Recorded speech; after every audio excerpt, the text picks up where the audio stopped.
Okay, big old shout out to all the content creators like doing their thing every day and like putting out the content and entertaining us all with your wit and wonder and sharing your side of life with us. It's very entertaining. I appreciate it. So I have all this video I have to go through and just post it all together as a photo dump. So come with me, day in the life of a couple of days of a life of a artist life in New York City. So it's high tide for a lot of shows right now that are being developed, that are opening in theaters. I love going to a good stage reading. I went to several in the past month, as well as a couple of shows. One of my favorite things besides seeing new spaces is seeing two different organizations team up and pair together and share resources, and the Playwrights Realm did that with Playwrights Horizons and had their stage reading development scratchpad series on their space, which was a lovely little treat to go in there to see something in progress. So I saw two very queer playwrights doing their thing. They were both great shows. Stopped by and checked out the tea. So I saw the pieces of Jesus Velez, who won the Yale Prize this year and last year, and TJL. And I met someone who had this recycled kimono, so I got the tag. These are a couple plays that I really loved at that theater that I've seen. Not only were these plays both very queer and powerful and funny and thoughtful and showed a world that we don't get to visit on stage very often, but just the text, bro, like the way it kind of fell into this natural language that comes from these very sacred, very marginalized communities was really nice. It was about breaking generational curses. Both of these pieces, highly recommend you find them and follow them. So then it was back out into the night.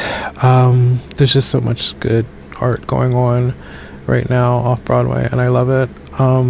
But then I had to go through Broadway to get home, which is always difficult. So my next thing I had to do was go to Fordham University to scout for talent. The senior showcase was happening, and I've worked with Fordham students before.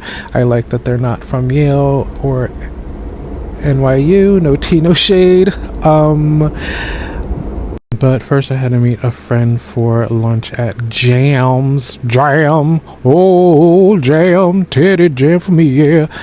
Anyway, fit check, florals for spring, groundbreaking.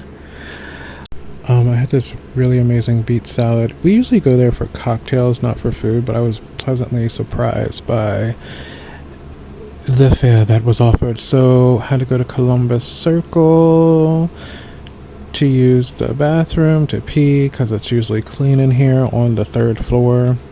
If you know, you know. Sometimes you just need a clean bathroom in New York City. They're hard to come by. And then I found out you can get your there's a Wilson store there, and you can get your tennis racket whatevered. So then I went out and checked out the scenery. So I was going to see the senior showcase at the Fordham University, and I got to see some really talented, really diverse, really passionate students talk about their work in the design field as well as performance.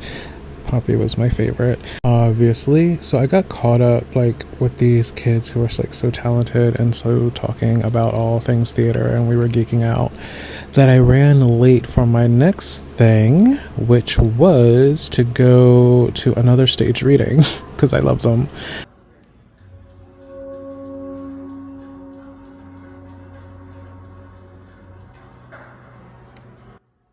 So I was about a fucking month late, so I couldn't get in, and this girl who was ushering wouldn't shut the fuck up, so I couldn't just watch it in the lobby, so I left. So I took in some more sights, walked around town. We've been having really nice weather, and everybody's kind of been vibing in a good way because the sports teams are doing really well right now. So I headed over to Christopher Street and did the piano bar moment. I ended up chatting with this person from NYU who shall remain nameless. It was an interesting conversation.